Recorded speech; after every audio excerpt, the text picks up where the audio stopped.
enjoying his company after the long hours alone in the house. She loved to luxuriate in the presence of this man and to feel, almost as a sunbather feels the sun, that warm male glow that came out of him to her when they were alone together. She loved him for the way he sat loosely in a chair, for the way he came in a door, or moved slowly across the room with long strides. She loved the intent, faraway look in his eyes when they rested on her, the funny shape of the mouth, and especially the way he remained silent about his tiredness, sitting still with himself until the whiskey had taken some of it away. Tired, darling? Yes, I'm tired. I'll get it. Sit down. Shall I get your slippers? No. Well, I think it's a shame that a police officer as senior as you still has to stand on his feet all day. Shall I get you some cheese? I haven't made supper because it's Thursday. No. Well, if you're not too tired, it's not too late. You can sit right here in the chair, and there's plenty of meat stuff in the freezer.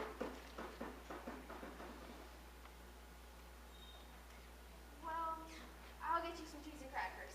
I don't want any. But you must eat. I'll fix it anyway, and then you can have it or not as you like it. Just sit down for a minute.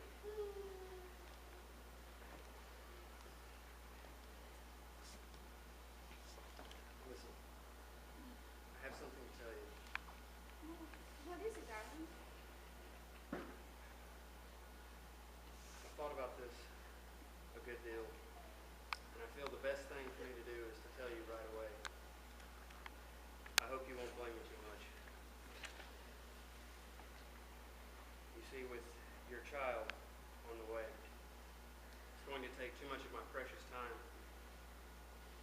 away from my work, and I don't think I can handle that. I want a divorce. So there it is. Of course, I'll see that you get money, see that you're cared after, but there shouldn't be any fuss. It wouldn't be very good for my job. Mary's first instinct was not to believe any of it, to reject it all. It occurred to her that perhaps he hadn't even spoken, that she herself had imagined the whole thing.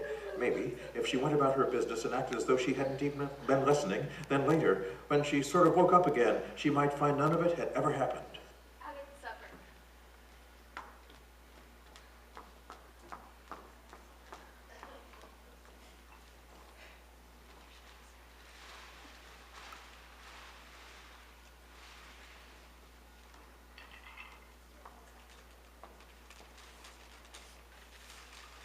Goodness, don't make supper for me. I'm going out.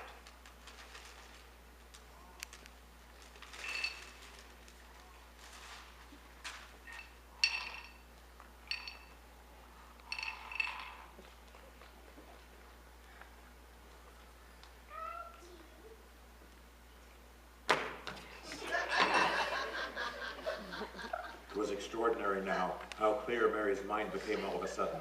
She began thinking very fast. As the wife of a detective, she knew quite well what the penalty would be. That was fine. It made no difference to her. In fact, it would be a relief. On the other hand, what about the child?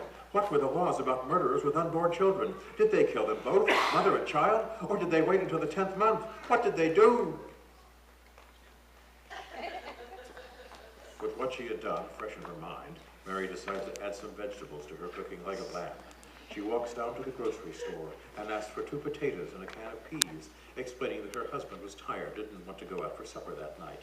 The kind cashier offers that she takes a slice of cheesecake for dessert. Patrick, I'm home. Patrick? Oh, Patrick.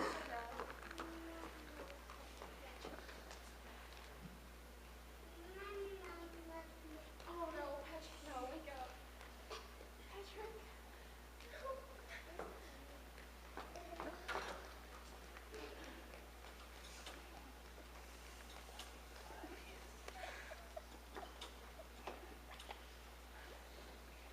Oh, come quick, I think he's dead. Who's speaking? Maloney? Mrs. Patrick Maloney. You mean Patrick Maloney's dead? I think so. He's lying on the floor and I think he's dead. Be right over. The police arrived and began checking out the scene. They notice the blood on the back of Patrick's head and begin searching the premises for the weapon. A doctor and photographer arrive and pronounce Patrick dead. They remove the body. Mary is asked a series of questions and she answers them calmly. A detective checks her story with a grocer. It's the old story, you get the weapon and you got the man. Do you have big spinner, for example, or metal base? Well, we don't have any metal bases.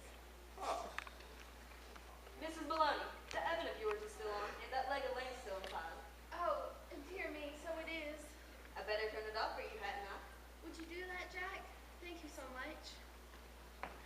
Jack Noonan, Yes. would you do me a favor, you and these others? We can try, Mrs. Maloney. Well, here you all are, and good friends with dear Patrick's too, and trying to catch the man who killed him. I know Patrick would never forgive me. God bless his soul. If I allow you to remain in his house without some decent hospitality, why don't you eat up the leg of lamb that's in the oven? It'll be cooked just right by now. Wouldn't drink. Oh, please, please eat it. Personally, I couldn't touch a thing. Certainly not what's been in the house while he was here. Would it be fine for you? It'd be a favor to me if you eat it. If you're sure, I guess I can talk to the guys about it.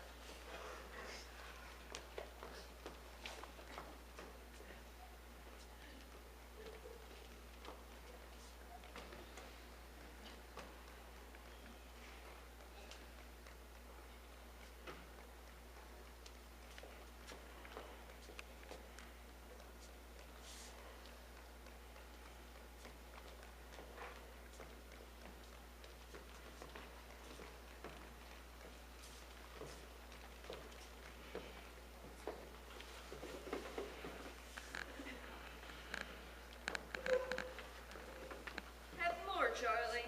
no, better not finish it.